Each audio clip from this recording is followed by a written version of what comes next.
2020 সালে আমি বাৎসরিক ভিডিও বানাইছিলাম ও মান থেকে আমার নিষেধ করা হয়েছিল যে কোনো ভিডিও বানাইলে আমার গ্রেফতার করা হইব। আজকে আলহামদুলিল্লাহ নিজের প্রাণ ফিরিয়া পাইছি আলহামদুলিল্লাহ। আসসালামু আলাইকুম রহমতুল্লাহ। মানুষের প্রাণ আবার পাইছে হইতে গেলে বাক স্বাধীনতা বলতে কিছু আসিল না।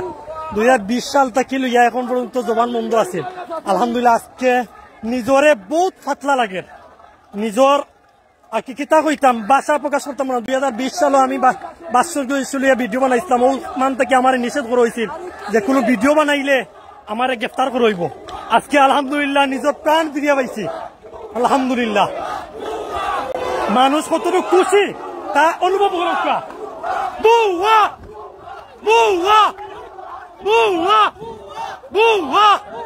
মানুষের প্রাণ পাইছে ফিরিয়া। আগর জায়গা থেকে মানুষে এখন বাক স্বাধীনতা পাইছে, বাট এক সময় স্বাধীনতা আসিল না।